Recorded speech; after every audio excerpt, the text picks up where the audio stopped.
Hello, this is Abby from OllieHolly.com. In this video, I'm going to be showing you how I do tapestry crochet for changing colors within the same round. I'm also going to be showing you how to change colors between rounds so that you get cleaner, more distinct rounds when creating stripes in the round. This particular piece that I'm working with in this tutorial is the lid piece from my free cup noodles ramen pattern. You can find the free pattern in the description box down below. As you can see here, I'm on round 2 of my lid and I have not finished the final 2 stitches of the round yet. I will be increasing into each stitch. Before I do that, however, I'm going to secure in the yellow yarn that I will be working with in the next round into the back of my stitches. So I'm going to take the yarn tail from the yellow yarn and lay it over the working end of my white yarn.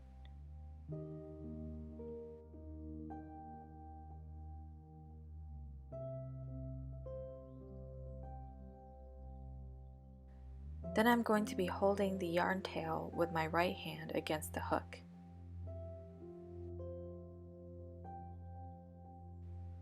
Making sure that the second color, which is my yellow yarn, is on top of the working end, I'm going to insert my hook into the next stitch, draw a loop up, and I'll be yarning over and drawing it through both of the loops on my hook to secure that yellow tail in the back. I'm going to continue the rest of round 2, making sure that the yellow yarn is being secured into my single crochet stitches. If you're noticing that your second color is peeking through when you're doing this, just pull on your stitches a little tighter and pull the yellow yarn or your secondary color towards the back lightly.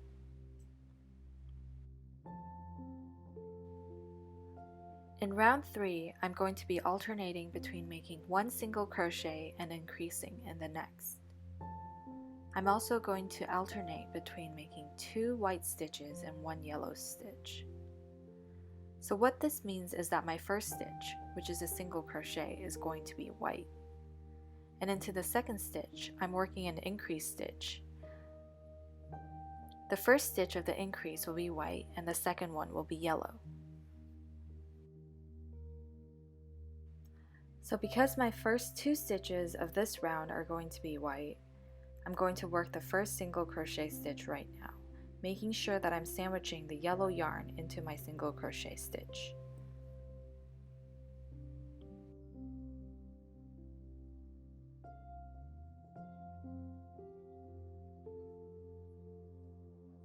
For the next stitch, I'm going to be increasing with 1 white stitch and 1 yellow stitch. So I'm going to insert my hook into the next stitch and draw a loop up with the white yarn. Now instead of yarning over with the white yarn and pulling it through the loops on my hook, I'm going to drop the white yarn and pick up the yellow yarn. Then I'm going to yarn over with the yellow yarn and I'm drawing it through both of the loops on my hook. This changes the top loop into yellow, which is what I want because this loop is going to be the top of my yellow stitch. If I kept this loop white, the top of the yellow stitch is going to have a white top. So now that I've switched over to yellow yarn, I'm going to insert my hook into the same stitch because I'm increasing. I'm making sure that the white working end of the yarn is laying over the stitches I'm working into, and I'm drawing up a yellow loop. Because the next stitch is going to be a white stitch, I'm going to have to switch the top back to white.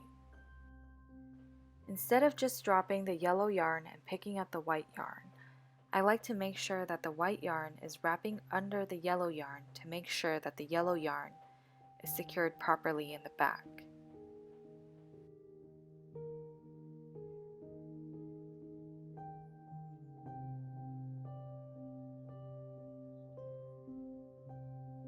So I'm wrapping the white yarn around the yellow yarn from below and towards the back. Then I'm yarning over with the white yarn and drawing it through both of the loops on my hook. Now that I've done that, you can see that the top of the yellow stitch is yellow, and the next stitch will have a white top. Continuing on with this round, I'm working one single crochet and making sure to sandwich the yellow yarn into my stitch so that I can carry it along the back of my work.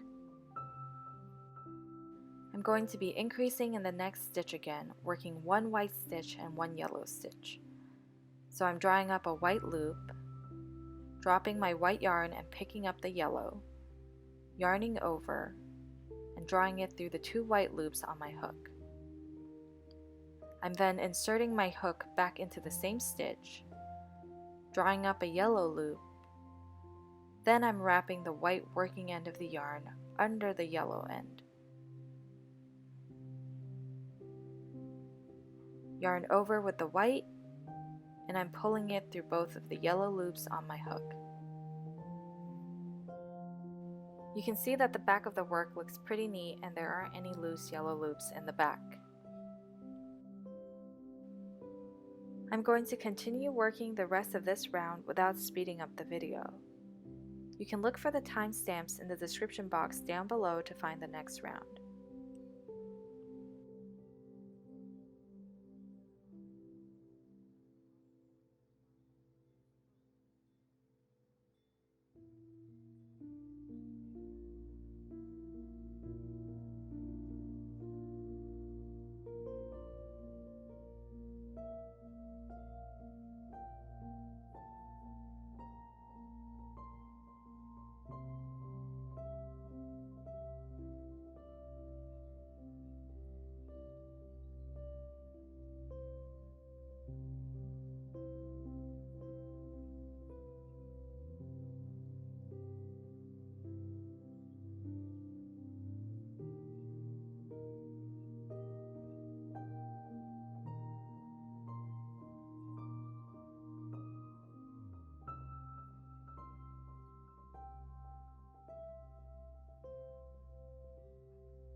You'll notice that we're ending the round with a white top loop. That's because for the next round we're going to switch to a fully yellow round. So to get a cleaner and more seamless transition between the two rounds, I'm going to fasten off and seamless join in the round instead of going straight into the yellow, to get a clear distinction between the rounds. Let me show you an example of the clear distinction between rounds. In this piece, you can see that there are 6 dots from the current round that we just worked. And in the next round, with the yellow, you can see that it's a very clear and complete circle. In this other example where I did not fasten off and do the seamless join in the round, you'll notice that it's a little bit messy here. And if you don't mind it, that's completely fine and you can just continue crocheting without fastening off. But I personally think that because this project is so small and the lid is very visible, it's worth it to take the extra steps to ensure that the project turns out nicely. To set up for the next round, I'm going to cut the working end of both the yellow and the white yarn. Then I'm going to fasten off. I'm keeping the yellow tail in the back by holding it tightly in the back. I'll be weaving that in later. To work the seamless join in the round, I'm threading the white yarn tail onto my darning needle. I'm then locating the second stitch of the round and I'm inserting my needle under both legs of that stitch and out the back, pulling lightly to tighten slightly.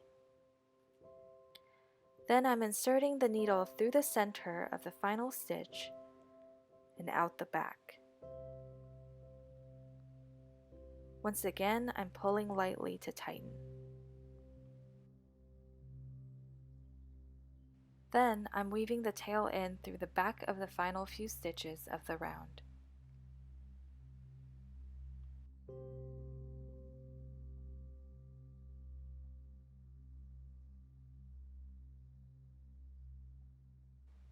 I'm also going to weave this yellow tail in.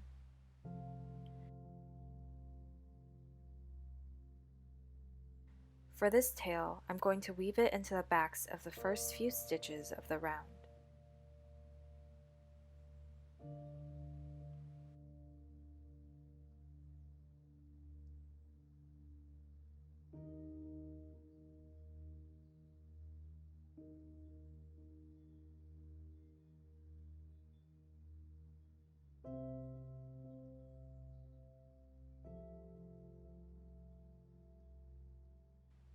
Once the tails are weaved in, I'm taking my scissors and cutting off the excess tails. Because the back of this piece is visible, I'm cutting as close to the ends as possible.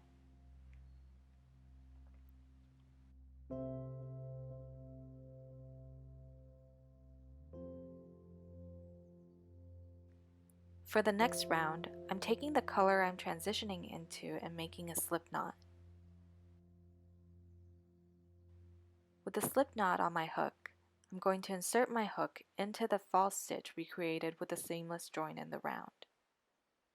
Sometimes it's hard to tell which one the false stitch is because it's so seamless. So in that case, you can just work into any stitch you want. So we're going to start with the slip knot on our hook, and we're going to pick up a single crochet stitch. For this round, I'm working one single crochet, increasing in the next. Then I'm alternating between working 2 single crochet stitches and increasing. Then finally finishing off the round with 1 single crochet. You'll notice that some of these stitches look a little bit tighter, and that's because I was carrying the yarn behind my stitches in the previous round. Doing so makes the stitches a little bit bulkier, so a little bit harder to crochet into.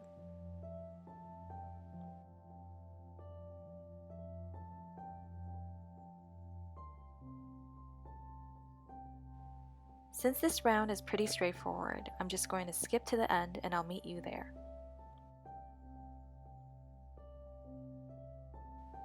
The next round of this particular project transitions into a different color. So what I'm going to do is I'm going to fasten off, seamless join in the round, weave the tails in and cut the yarn tails. Then to start off the next round, I'll pick up a stitch with a new color the same way we picked up the stitch at the beginning of the yellow round. If you don't care if the transition is seamless, you can always just switch the top loop to the next color just by looping your yarn onto the hook and picking up the new color.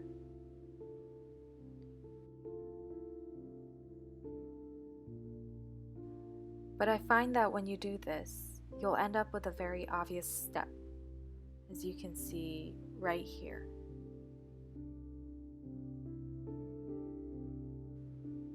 Instead of a very clear transition between the colors.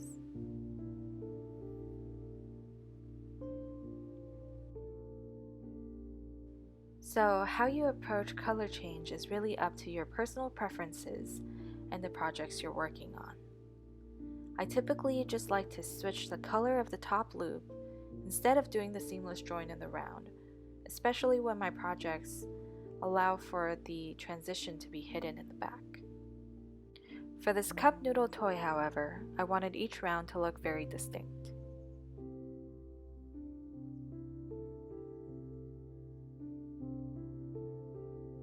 So to finish off this round, I'm going to weave the tail from the slip knot into the backs of the final stitches of the round.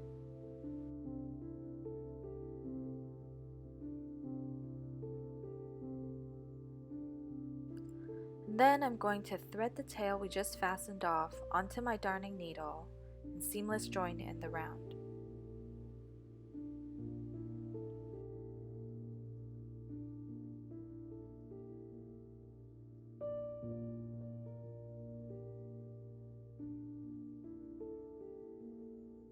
Just like with the other tails, I'm going to weave this in, then trim off the excess yarn tails. That's it for this tutorial. Thank you so much for following along with this video. Subscribe for more tutorials and please visit ollieholly.com for free amigurumi patterns. You can also follow me on Instagram at olliehollycrochet to get updates on what I'm currently working on. I hope to see you in the next video. Bye!